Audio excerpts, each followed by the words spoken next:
Another day, another basketball stories na naman ang pagkikwentuhan natin. At ngayon nga ay ang pag-uusapan natin ang balitang makukuha pa nga daw ng Los Angeles Lakers si Bam Adebayo.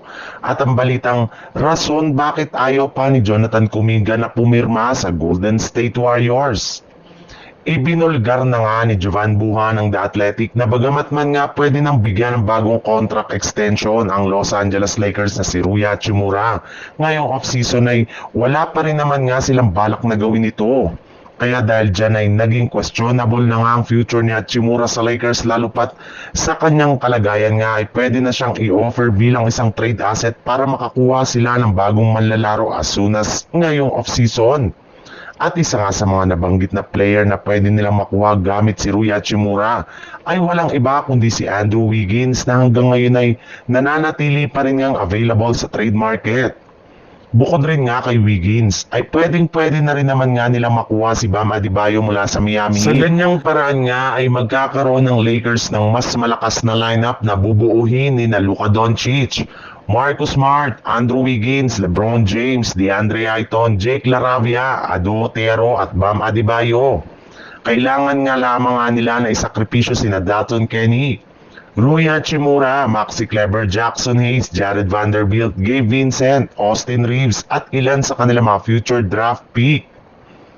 Sa kabila nga ng mga ginagawang move ng Golden State Warriors ngayong araw sa pagpapapirma nila ng kontrata kina Al Horford, Anthony Milton, Gary Payton II at si Will Richards ay hindi rin naman nga dito nakasama ang kanilang batang player na si Jonathan Kuminga.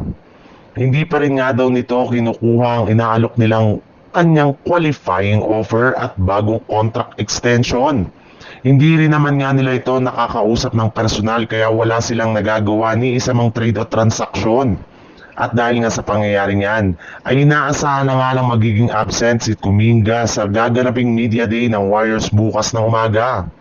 Yes, hindi pa rin naman nga nasusolusyonan ng Golden State Warriors ang kanilang hindi pagkakaintindihan ni Kuminga dahil hindi rin naman nga sinusunod ng kanilang coaching staff ang reklamo at kahilingan nito sa team. Sinabi na nga ni Kuminga noon na alam nga po niya na kapag nananatili at kumuha ulit siya ng contract sa Warriors ay hindi na naman nga siya gagawing prioridad ng team at malaki nga ang posibilidad na ibangko at tanggalin na naman siya sa kanilang rotation, which is ayaw na nito na mangyari pang muli.